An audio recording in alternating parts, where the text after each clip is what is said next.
Hello everyone, आप लोगों को एसवीएन क्लासेस में हार्दिक अभिनंदन करती है। प्यारे बच्चों, आज हम लोग जानेंगे वर्ग दशम के, वर्ग नवम के और वर्ग अष्टम के जो गणित का पहला इंट्रोडक्शन होता है वो होता है वास्तविक संख्या को लेकर के। वास्तविक संख्या के बारे में हम लोग जानेंगे। सबसे पहली बात, गणित जैसे ही स्टार्ट होता है तो सबसे पहले बच्चे को यह बात की जानकारी होनी अति आवश्यक है कि वास्तविक संख्या होता क्या है, क्योंकि गणित के जितने भी सेक्टर हैं उसमें आपको नंबर से रिलेटेड ही हम लोग को स्टडी करना पड़ता है। ये नंबर है क्या, नंबर कौन कौन सी है, कितने नंबर है और हमें क्या क्या जानना ज़रूरी है, इन सारी चीज़ों को हम आपके सामने इस वीडियो पर लेकर के आए हैं। आप देखे होंगे, जैसे ही थंबनेल देखे होंगे तो आपको अवगत हो गए होंगे कि आज हम लोग किस मैटर पर लेकर के वीडियो को लेकर के आए हुए हैं। तो चलते हैं बच्चों, आज हम लोग जानेंगे वास्तविक संख्या को जानने का प्रयास करेंगे। वास्तविक संख्या कि वास्तविक संख्या होता क्या है, वास्तविक संख्या है क्या। तो चलते हैं, बिना लेट किए हुए हम आपको वास्तविक संख्या से अवगत कराते हुए आगे की ओर अग्रसर होते हैं। चलते हैं बच्चों, बिना लेट किए हुए सबसे पहले हम लोग जानेंगे वास्तविक संख्या क्या है, वास्तविक संख्या में कौन कौन से होते हैं, वास्तविक संख्या क्या है। तो वास्तविक संख्या में ये आपको जितना भी दिया गया है, जैसे कि आप पढ़ेंगे प्राकृतिक संख्या क्या है, पूर्ण संख्या क्या है, पूर्णांक संख्या क्या है, भाज्य संख्या क्या है, अभाज्य संख्या क्या है, आप इधर से देखेंगे सम संख्या क्या है, विषम संख्या क्या है। ये जितने भी संख्या से रिलेटेड है, जितने भी आप देख रहे हैं, ये सारी वास्तविक संख्या के अंतर्गत आते हैं। तो चलते हैं, एक एक को और अच्छे अच्छे कॉन्सेप्ट के साथ मैं बताने का प्रयास करूंगा। और प्यारे बच्चों, आप इस पूरे वीडियो को अच्छे ढंग से वॉचिंग करेंगे, जिसके कारण आपको सीनियर क्लास जाते जाते आपको बहुत सारे गणित के थॉट को अच्छे ढंग से समझ में आएंगे और समझेंगे। तो चलते हैं, आज हम लोग प्रकृति संख्या को जानते हैं। प्रकृति संख्या होता क्या है। तो जैसे जानते हैं कि प्रकृति में बहुत सारी ऐसी चीज़ें हैं जो कि आप लोग गिनते हैं, अर्थात गिनती की सारी संख्या, गिनती की सारी संख्या जिसे कि आप गिन पाते हैं, वह सारी संख्या प्राकृतिक संख्या कहलाती है। चलिए, यहाँ पर लिखा हुआ है, देखिए थोड़ा सा, कहता है जिसे हम गिन सकते हैं, जिसे हम गिन सकते हैं वह हम प्राकृत संख्या कहेंगे। उसे क्या कहेंगे? प्राकृत संख्या कहेंगे, जिसे हम गिन सकते हैं। तो गिन क्या क्या सकते हैं, एग्जाम्पल में दिया है, जैसे हम लोग 1 2 3, ठीक है, 1 2 3 और सारी संख्याएं जिसे हम गिन पाते हैं, जिसे हम गिन पाते हैं वह सारी संख्या प्रकृति में जिसे हम गिन पाते हैं वह संख्या हम लोग का क्या कहलाती है? प्राकृत संख्या कहलाती है। चलिए, ये बात हम लोग जानते हैं। जैसे कि हम लोग प्रकृति में बहुत सारी चीज़ें हैं जिसे हम लोग गिनते हैं। तो जैसे हम लोग किसी चीज़ को गिनते हैं, एग्जाम्पल में यदि मैं अपने हाथ की उंगलियों को गिनना चाहेंगे तो हम लोग क्या करते हैं? 1 2 3 4 5। तो जैसे हम अपनी हाथ की उंगलियों को गिनने के लिए और हम इसे गिन पाएँ, अर्थात ये सारी गिनने ये हमारी प्राकृतिक संख्या के अंतर्गत आती है। तो जैसे हम लोग एक्सप्लेन किए, एग्जाम्पल लिए और एग्जाम्पल को हमने समझे। दूसरा आता है जिसको कहते हैं पूर्ण संख्या। क्या कहते हैं? पूर्ण संख्या। अब पूर्ण संख्या है क्या? पूर्ण संख्या एक ऐसी संख्या है जिसमें प्राकृतिक संख्या के साथ साथ जीरो सम्मिलित होते हैं। प्राकृत संख्या के साथ साथ अगर जीरो सम्मिलित हो, प्रकृति में क्या था? गिनती की सारी संख्या आपका प्रकृत संख्या था, लेकिन इसी में प्रकृत संख्या में ही जीरो शामिल हो रहा है, अर्थात जीरो सम्मिलित हो गया तो आप उसे क्या कहेंगे? पूर्ण संख्या कहेंगे। देखिए, यहाँ लिखा हुआ है ऐसी संख्या जिसमें प्राकृत संख्या के साथ साथ जीरो सम्मिलित हो, जीरो भी शामिल हो। जीरो अगर शामिल है, गिनती की संख्याओं में यदि जीरो आ रही है, जीरो से प्रारंभ किया गया है, वो आपका क्या कहलाएगी?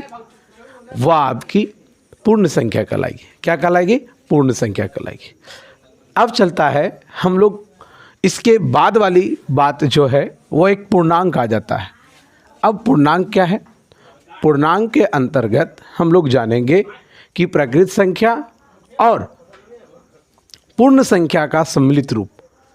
कहने का मतलब है कि प्राकृत संख्या और पूर्ण संख्या। प्राकृत में क्या था? प्राकृत में हम लोग देखें कि 1 2 3 4 गिनती की संख्या थी और पूर्ण संख्या में क्या था? 0 भी सम्मिलित था। अर्थात पूर्णांक संख्या में ऐसी संख्या जो प्रकृत संख्या तथा पूर्ण संख्या के साथ साथ नेगेटिव भी हो और पॉजिटिव भी हो, नेगेटिव भी हो और पॉजिटिव हो, अर्थात धनात्मक भी हो और ऋणात्मक भी हो, ऐसी सारी संख्या अगर सम्मिलित है और दिया गया है तो आप इन संख्याओं को क्या नाम देंगे? पूर्णांक संख्या का नाम उदाहरण देंगे। क्या नाम देंगे? पूर्णांक संख्या। ये देखिए, आप इसको इंफिनिटिव भी कह रहे हैं इस तरफ और ये इस तरफ। इसे हम लोग यहाँ पर दर्शाए भी हैं। देखिए, दर्शाने में हम लोग क्या देख रहे हैं? एक मूल बिंदु है और इस मूल बिंदु से इस तरफ नेगेटिव है और मूल बिंदु के इस तरफ जो है वो पॉजिटिव है। तो आप यहाँ पर देखें कि पूर्णांक संख्या को इस रूप में भी दर्शाया जाता है और आप इससे समझ में भी आता है कि जो संख्या मूल बिंदु से जितना दूर होती है वो उतना मूल बिंदु से किस तरफ? बाईं तरफ। मूल बिंदु से यदि बाईं तरफ जितना दूर होता है वह उतनी ही छोटी होती है और मूल बिंदु से जितना दाईं तरफ दूर होता है वह उतना ही बड़ी होती है।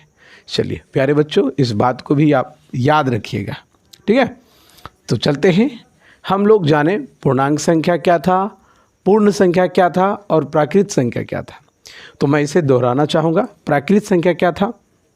गिनती की सारी संख्या जिसे प्रकृति में हम लोग गिन पाते हैं, ये सारी संख्याएं प्राकृत संख्या कहलाती है। और पूर्ण संख्या क्या कहलाती है? पूर्ण संख्या में गिनती की सारी संख्याओं के साथ साथ 0 सम्मिलित हो, अर्थात वह 0 से शुरू होने लगे तो आप उसे पूर्ण संख्या का नाम देंगे। एक आता है पूर्णांक संख्या। क्या आता है? पूर्णांक संख्या। पूर्णांक संख्या क्या है? तो पूर्णांक संख्या जो है उसमें 0 भी सम्मिलित है और गिनती की सारी संख्या भी सम्मिलित है और इसमें नेगेटिव भी है और पॉजिटिव भी है। आप उसे ये अक्ष के अनुसार आप इसे दर्शा भी सकते हैं और ये आप इस तरह से दर्शाएंगे। मूल बिंदु से बाईं तरफ नेगेटिव है और मूल बिंदु से दाईं तरफ पॉजिटिव है। इसके बाद हम लोग के पास आया है इस प्रकार की संख्याओं में, देखिए क्या लिखा है।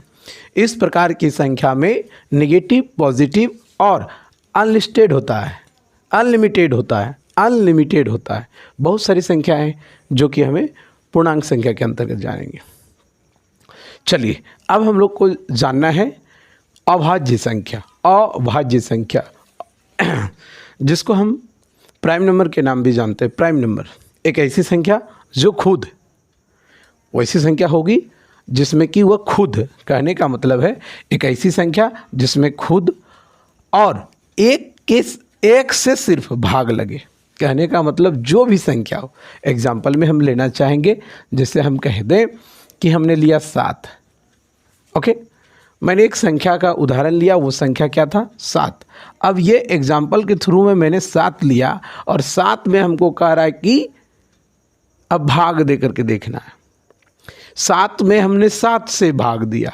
कहने का मतलब है कि 7 में हमने 7 से भाग दिया, तो 7 को एक बार से गुना करते हैं तो 7 ही आ जाता है। ये हो गया एक। दूसरा, 1 से उसमें 7 में भाग देते हैं तो 7 बार में कैंसिल, अर्थात तो वैसी संख्या जो सिर्फ अपने से और 1 से सिर्फ भाग लगे। अर्थात इसका जो है कहने का मतलब सिर्फ गुणनखंड इसका जो हो 2 ही गुणनखंड हो।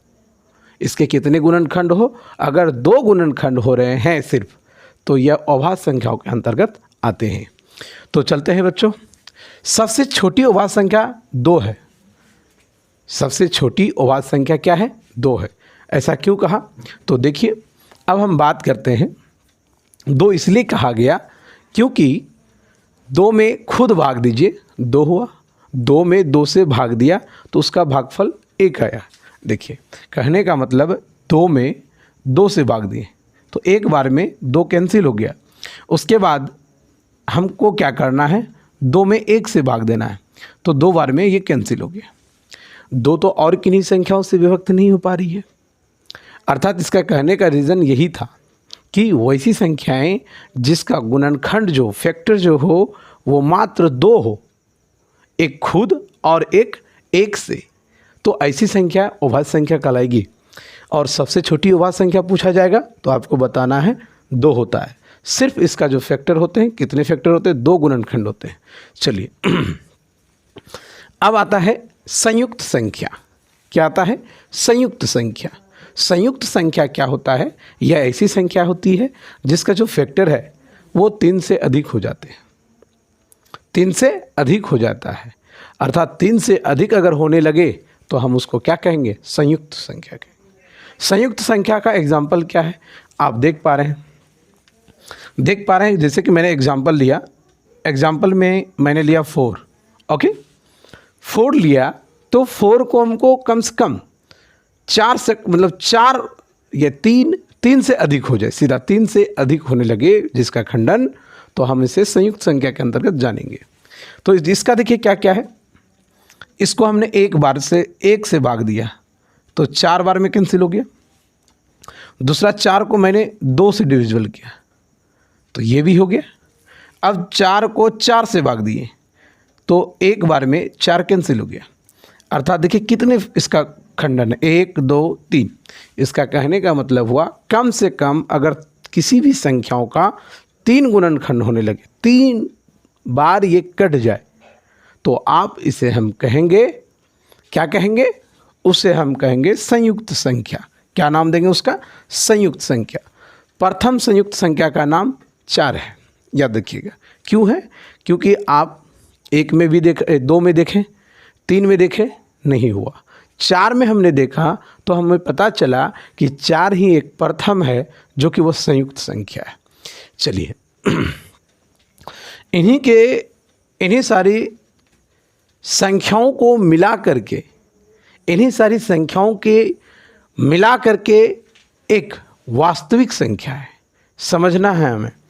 इसी के बाद हम लोग के पास आया है सम संख्या, जो कि बचपन से ही क्लास 7 में कहिए, क्लास 6 में कहिए, क्लास 5 में कहिए, आप पढ़े होंगे ज़रूर सम संख्या और विषम संख्या के बारे में।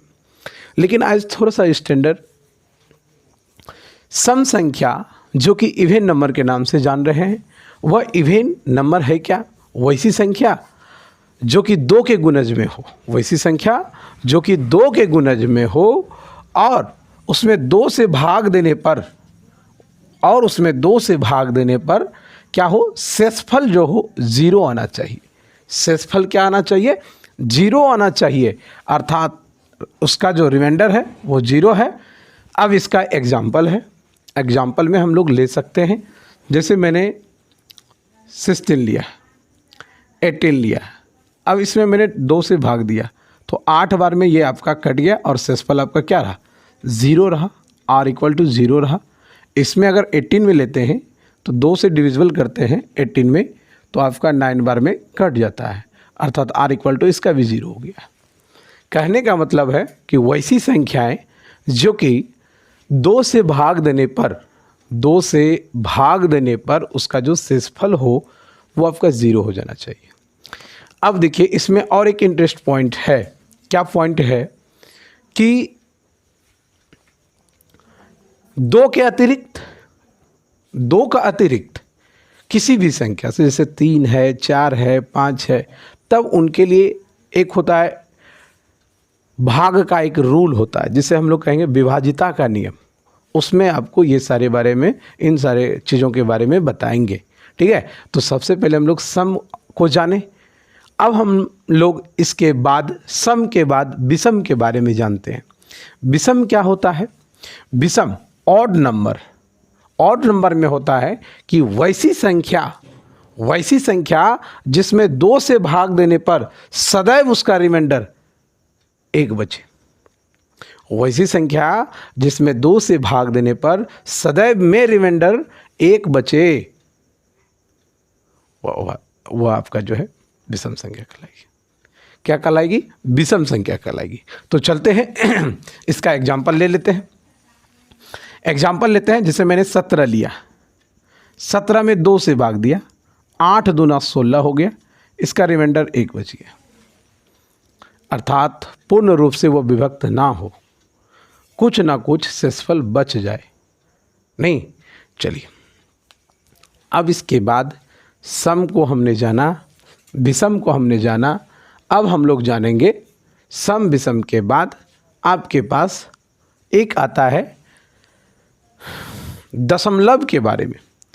आप इनके बारे में भी बहुत पहले से भी जानते हैं, लेकिन आज हम इस चीज़ को अच्छे ढंग से और बारीकी रूप से समझने का प्रयास करेंगे, जिससे कि आप समझ करके अच्छे ढंग से सवाल को बना पाएंगे। हम लोग बना तो लेते हैं, लेकिन उसका नाम नहीं दे पाते हैं, नाम भूल जाते हैं, या तो फिर हम कह नहीं पाते हैं कि इसका क्या नाम है। ठीक है, तो इसी चीज़ को हम लोग नाम के साथ साथ जानेंगे। तो इसमें हम लोग दशमलव संख्याओं के बारे में बात करेंगे। तो दशमलव संख्या में होता क्या है, इसके बारे में जानिए।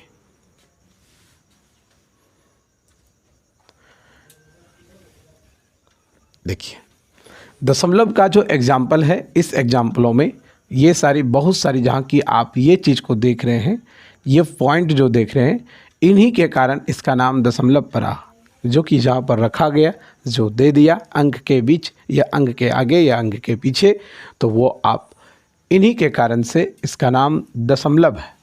चलिए, ये दो प्रकार से होते हैं। एक होता है वैसी संख्याएं होती है जो कि पूर्ण रूप से विभक्त हो जाता है, जिसको समाप्त कहते हैं, पूर्ण रूप से समाप्त हो गया। और एक ऐसा संख्या होता है कि वह पूर्ण रूप से समाप्त होता ही नहीं, जो कि भाग देने के बाद भी समाप्त नहीं होता है, और एक भाग देने के बाद पूर्ण रूप से समाप्त होती है। वह कौन सी संख्या है? तो उन्हीं के बारे में हमने दो शब्द लिखे हैं। एक है आपका समाप्त और दूसरी है आपका गैर समाप्त। ठीक है, एक है आपका समाप्त और एक है गैर समाप्त, अर्थात ये समाप्त हो जाएगी भाग देने पर, और दूसरा जो होगा वो समाप्त नहीं होगा, वह दूसरा जो है वो समाप्त नहीं होगा। तो समाप्त वाले में क्या होता है? इसमें होता क्या है कि किसी भी संख्या को आप अंश में हर से भाग देने पर, यहाँ पर लिखा हुआ है फ्रैक्शन अंश, जो कि पूरी तरीके से क्या हो जाए, कट जाए, अर्थात उसका शेष जीरो आने लगे।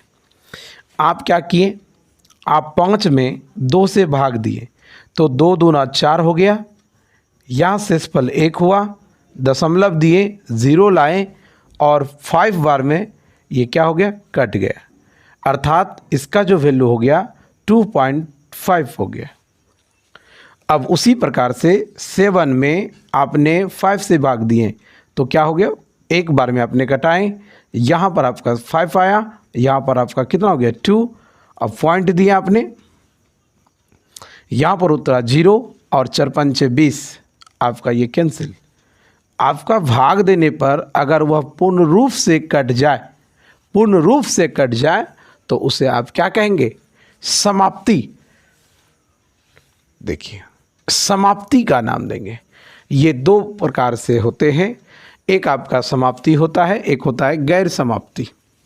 अब इसमें होता क्या है, गैर समाप्ति में भी दो प्रकार के होते हैं। एक आवर्तीय सुने होंगे, एक अनावर्तीय का नाम सुने होंगे, जो रिपीटेड होता है, बार बार आती है, और एक होता है कि भाग देने के बाद भाग के जो भागफल होते हैं वह अलग रूप से प्रत्येक बार प्रत्येक टर्म में अलग अलग मान आते रहते हैं, या तो फिर उसका जो मान हो वो अलग अलग रूप में लिखा हो। देखिए, वही बात को मैंने लिखा है यहाँ पे कि ऐसी संख्या, गैर समाप्ति क्या होता है, एक ऐसी संख्या होती है जो कि पूर्ण तरीके से वह नहीं कटता है, वह नहीं कटे, अर्थात आर जो है वो 0 नहीं होगा, भागफल जो है वह उसका जो क्रम होंगे वह कुछ ना कुछ बदलता जाएगा, और शेषफल जो है उसका 0 नहीं होता है। अर्थात ये दो प्रकार के होते हैं, एक रिपीटेड, एक नॉन रिपीटेड, जिसको हम कहेंगे आवर्तीय, एक अनावर्तीय कहेंगे। आवर्तीय में क्या होता है, मतलब कुछ भाग के बाद वह पुनः उसी चीज़ों को रिपीट करते चला जाएगा। कहने का मतलब वैसी संख्या जो बार बार आते रहे, दोहराते रहे, जैसे कि हमने 2/3 लिखा, तो 2 में यदि हम भाग देते हैं 3 से तो नहीं खाने के कारण 0 और पॉइंट, तो ये आपका ये हुआ 6 या 18 आपका हो गया। शेषफल में आपका 2 हो गया, पॉइंट लगा हुआ है 0 6 या 18। चलिए, बार बार कहने का मतलब है कि भाग देने के बाद आपका एक ही संख्या को बार बार रिपीट हो रहा है तो आप उसे रिपीटिंग कहेंगे, आवृत्तीय कहेंगे। मतलब एक ही संख्याओं को बार बार आ रहा होता है। जैसे अभी हमने देखा, क्या देखा कि 2 में यदि मैंने 3 से भाग दिया तो इसका भागफल जो था 0.666 आ रहा है, इसलिए इस पर वार का नाम दिया है। इसको लिखा जाता है 6 पर 0.6 रेकरिंग नहीं, आप इसको बार बार जो आने के कारण, इसे रिपीट होने के कारण ये चीज़ लिखें। और एक ऐसी संख्या होती है जो कि भाग देने के बाद उनकी भागफल का जो रूप होता है वो बदलता जाता है और बार बार एक तरह नहीं आता है, अलग अलग रूप से आते रहता है। संख्यात्मक मान जो है उनके अलग अलग होते रहते हैं, जिनके कारण उसी में इसको कहा गया, जो कि हम क्या कहते हैं, अनावृत्तीय। आवृत्तीय मतलब जो दोहराती है, और अनावृत्तीय जो कि दोहराती नहीं है, वो अलग अलग मान आते रहता है। जैसे कि हमने पाई जाना, पाई का मान 3.8959 इस तरह से कुछ ना कुछ आते रहता है। अब आपके पास आए √2। अब √2 का जो वैल्यू है 1.41 और इसी तरह का कुछ ना कुछ आते रहता है। उसी तरह से √3, आपके पास √3 का जो वैल्यू है वो आपके पास 1.73 कुछ और आते रहता है।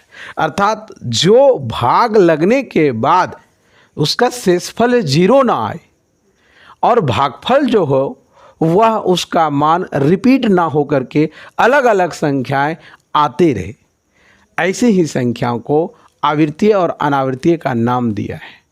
ठीक है प्यारे बच्चों, आप लोग को यहाँ तक बहुत अच्छे ढंग से और अच्छे तरीके से समझ में आया होगा।